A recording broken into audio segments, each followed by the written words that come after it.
Hello students, कैसे हैं आप सब। आई होप आप सब ठीक होंगे। मैं प्रतिभा खांडल स्वागत करती हूं आपका टॉप ऑफिसर्स क्लासेस में। स्टूडेंट, जैसा कि आपने हमारी पिछली क्लास में पढ़ा होगा, हम ऑर्गेनिक फार्मिंग के बारे में चर्चा कर रहे थे। ठीक है स्टूडेंट्स, तो आइए आगे की क्लास शुरू करते हैं। ऑर्गेनिक फार्मिंग, आपको ऑर्गेनिक फार्मिंग की परिभाषा मैंने पहले भी बताई थी कि ऐसी फार्मिंग या ऐसी खेती करना जिसमें हम किसी भी प्रकार से रसायनों का प्रयोग नहीं करेंगे, उसे हम ऑर्गेनिक फार्मिंग कहेंगे। ठीक है स्टूडेंट्स, तो हमने इसकी परिभाषा और इसके बारे में कुछ इंपॉर्टेंट बातें पहले पढ़ ली थी। आज हम पढ़ेंगे जीवांश खाद के बारे में कि जीवांश खाद क्या होती है और कौन कौन सी खाद है जो जीवांश खाद होती है। स्टार्ट करते हैं। जीवांश खाद, जैसा कि आप नाम से पढ़ रहे हैं, जीवांश यानी कि ऐसी खाद जिसके अंदर जीवों का अंश हो, उसको क्या कहेंगे? जीवांश खाद कहेंगे। देखिए, जीवांश दो शब्दों से मिलकर बना है। जीवांश दो शब्दों से मिलकर बना है। कौन कौन से दो शब्द हैं? जीव प्लस अंश। ठीक है स्टूडेंट्स, जीवांश दो शब्दों से मिलकर बना है, जीव प्लस अंश, अर्थात जीवांश खाद उस खाद को कहते हैं जिसमें जीव का अंश हो। ठीक है स्टूडेंट, अब देखिए ये कौन कौन सी खाद हो सकती है, इसके एग्जाम्पल देखते हैं। जैसे गोबर की खाद, पोल्ट्री खाद। पोल्ट्री खाद आप जानते हो क्या होती है? हम मुर्गी पालन करते हैं, मुर्गी पालन में जो उनकी विष्ठा वगैरह ये होती है, उसको हम पोल्ट्री खाद कह सकते हैं। मछली की खाद हो गई, मानव विष्ठा हो गई, वर्मी कंपोस्ट जिसको हम केचुए की खाद भी कह सकते हैं, हड्डी की खाद, रक्त की खाद आदि। ठीक है, तो आप जीवांश खाद की परिभाषा समझ गए और ये कुछ उसके एग्जाम्पल है। अब देखते हैं जीवांश खाद की उपयोगिता। ये किस किस चीज के लिए उपयोग की जाती है या इसका क्या क्या उपयोग है वो हम देखते हैं।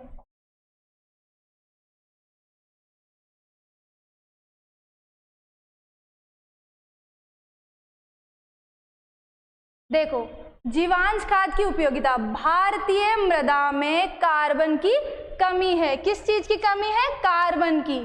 ठीक है स्टूडेंट्स, अतः जैविक खाद के प्रयोग से कार्बन व सभी पोषक तत्वों की पूर्ति की जा सकती है। भारतीय मृदा में किस चीज की कमी है?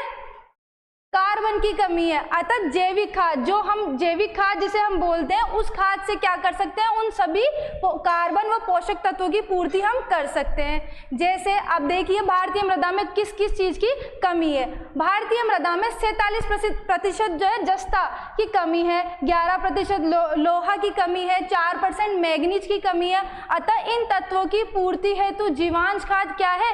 उत्कृष्ट खाद है, यानी कि इन चीजों की कमी को वो पूरा कर सकता है जीवांश खाद। जीवांश खाद के उपयोग से मृदा की भौतिक, रासायनिक एवं जैविक तीनों ही अवस्थाओं में क्या होता है? सुधार होता है, यानी कि उसका रंग रूप भी अच्छा होगा, उसकी जल धारण क्षमता बढ़ेगी, उसमें पोषक तत्वों की मात्रा भी अधिक होगी। तो ये ओवरऑल भौतिक, रासायनिक एवं जैविक तीनों ही अवस्थाओं में क्या होगा? सुधार होगा। ठीक है, अब इसका वर्गीकरण पढ़ते हैं। जीवांश खाद का वर्गीकरण, यानी कि इसे कितने भागों में बांटा गया है? इसे दो भागों में बांटा गया है।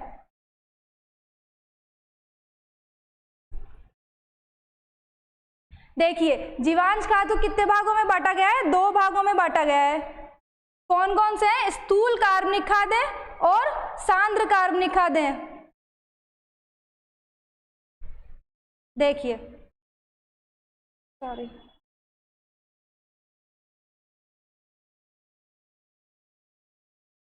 जीवांश खादों को दो वर्गों में बांटा गया है, स्थूल कार्बनिक खाद और सांद्र कार्बनिक खाद।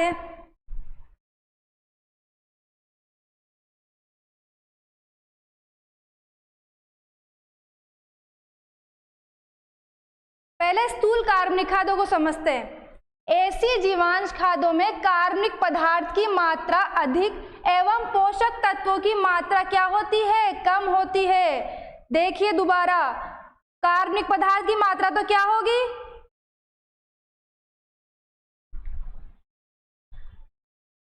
ऐसी जीवांश खादों में कार्बनिक पदार्थों की मात्रा अधिक एवं पोषक तत्वों की मात्रा क्या होगी? कम होगी। जैसे गोबर की खाद, कंपोस्ट, वर्मी कंपोस्ट, हरी खाद, मानव विष्ठा, चिड़ियों की बीट, गंदे नाले की खाद आदि। ठीक है, ये कौन सी खाद होगी? स्थूल कार्बनिक खादें होगी। ठीक है, अब बात करते हैं सांद्र कार्बनिक खादों की। सांद्र कार्बनिक खाद क्या होगी, ऐसी जीवांश खादों में कार्बनिक पदार्थ की मात्रा तो क्या होगी, इसमें कम होगी एवं पोषक तत्वों की मात्रा क्या होगी, अधिक होगी। ठीक है स्टूडेंट्स, ये दोनों एक दूसरे के विपरीत हो गए। स्थूल कार्बनिक खादों में तो क्या हो रहा था, कार्बनिक पदार्थ की मात्रा अधिक थी और पोषक तत्वों की मात्रा क्या थी, कम थी। लेकिन सांद्र कार्बनिक खादों में क्या है, कार्बनिक पदार्थ की मात्रा तो क्या होगी, कम होगी और पोषक तत्वों की मात्रा क्या होगी, अधिक होगी। स्थूल कार्बनिक खादों के उदाहरण कौन कौन से होंगे, गोबर की खाद हो गया, कंपोस्ट हो गया, वर्मी कंपोस्ट हो गया, हरी खाद हो गई, मानव विष्ठा हो गई, चिड़ियों की बीट हो गई, गंदे नाले की खाद हो गई आदि। ठीक है, अब सांद्र कार्बनिक खादों के उदाहरण क्या होंगे, ये होंगे जैसे खलियां, हड्डी का चूरा हो गया, सूखा रक्त हो गया, मछली की खाद आदि। ये सब कौन सी खादें होंगी, सांद्र कार्बनिक खादें होंगी। अब देखिए जीवांश खाद बनाने की विधि एवं प्रयोग। जो जीवांश खादें हैं उनको किस तरीके से बनाया जाता है, किस तरह से उनको उपयोग में लिया जाता है, वो सब हम पढ़ेंगे। ठीक है स्टूडेंट्स, देखते हैं आगे।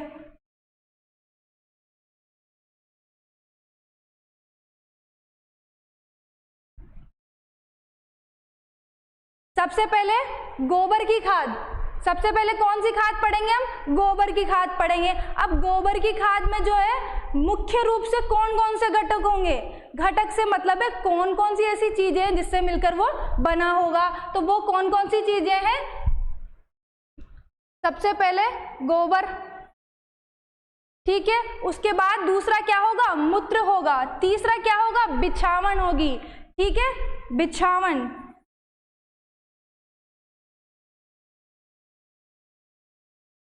अब पहले इनको समझते हैं। देखिए गोबर से क्या क्या प्राप्त होता है, देखिए 0.3 से 0.7% तक नाइट्रोजन की उपलब्धता होगी, 0.25% क्या होगा, फास्फोरस मिलेगा, 0.3 से 0.5% के प्राप्त होगा हमको पोटेशियम, तथा कुछ गौण एवं सूक्ष्म पोषक तत्व, जो हमारे सूक्ष्म पोषक तत्व होते हैं वो हमको इससे प्राप्त होंगे। अगला देखिए मूत्र, मूत्र का मुख्य अवयव क्या होता है, यूरिया होता है। मुख्य अवयव क्या कहलाएगा उसका, यूरिया कहलाएगा। अब इससे कौन कौन सी पूर्ति हो रही है, 0.4 से 1.35% तक नाइट्रोजन प्राप्त होगा, 0.5 से 1.10% फास्फोरस और 0.5 से 2.2% हमको क्या प्राप्त होगा, पोटेशियम प्राप्त होगा। ठीक है, अब अगली बात करते हैं हम बिछावन की। बिछावन देखिए, पशुओं के मूत्र को शोषण करने के लिए बिछावन का प्रयोग करते हैं।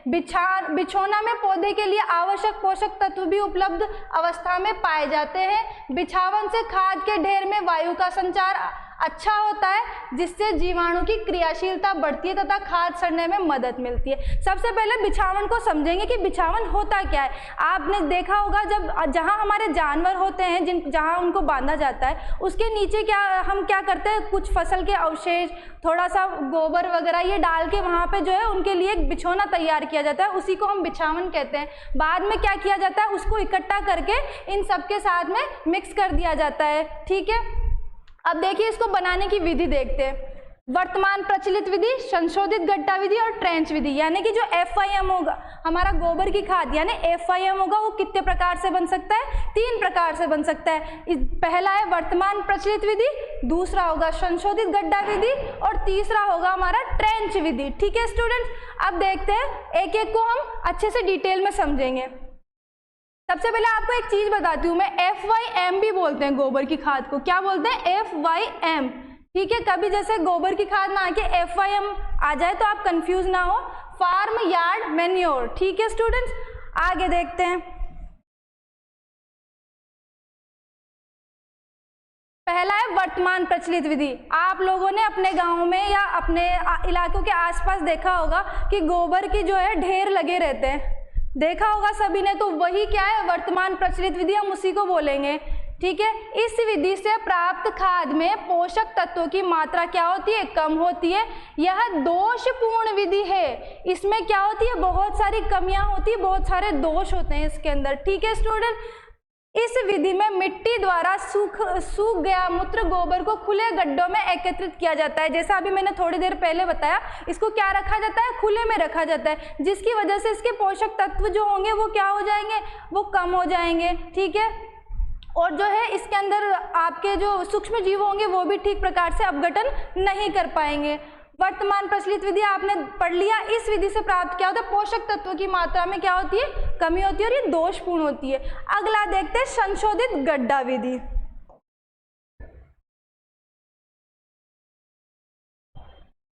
इस विधि में 1 मीटर गहरा, 2 मीटर चौड़ा व 3 मीटर लंबा गड्ढा तैयार किया जाता है।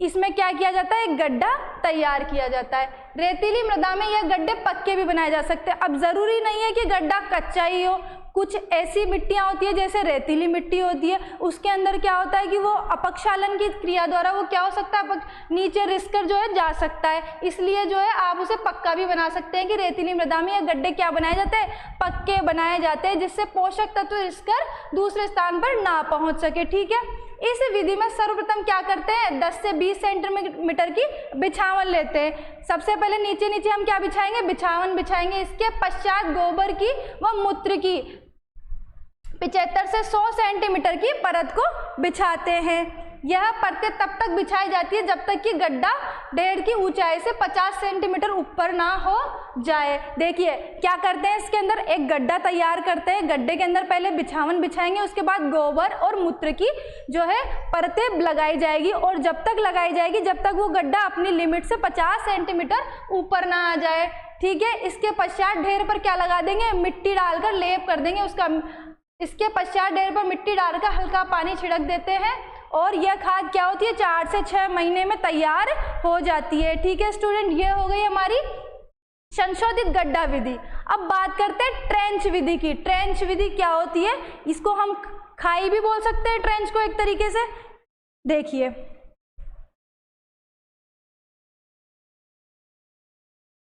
इस विधि में 6 मीटर लंबाई, 6 मीटर तो क्या होगी, लंबी होगी, और 1.5 मीटर चौड़ाई वाली या 1 मीटर गहरी आकार की खाई तैयार की जाती है। ठीक है, इसमें क्या तैयार किया जाता है, देखिए इस तरह की 2 खाइयां तैयार कर सकते हैं हम। इसके अंदर आप देख रहे हो ये गड्ढे हैं, इसको ही हम क्या बोलेंगे, ट्रेंच बोलेंगे। इस तरीके की ट्रेंच तैयार की जाती है। ठीक है, फिर इसके अंदर क्या किया जाता है, इसमें 2 भाग तैयार किए जाते हैं। अभी जैसे आपने देखा इसमें क्या किए गए हैं, 2 भाग तैयार किए जाते हैं। जब एक भाग में खाद बनकर तैयार हो जाती है तो दूसरे गड्ढे को, यानी कि पहले एक गड्ढे को भरते हैं, बाद में दूसरे गड्ढे को भरते हैं। जब गड्ढे का आधा भाग भूतल से आधा मीटर ऊंचा हो जाए तो उसे गोलाकार आकार में लाकर मिट्टी या गोबर के लेप से बंद कर देते हैं। इसमें भी वही प्रक्रिया है, पहले बिछावन बिछाएंगे, उसके बाद गोबर और मूत्र डालकर उसको जो है मिट्टी से जो क्या करते हैं, उसको गोलाकार आकार में लाकर मिट्टी या गोबर के लेप से उसको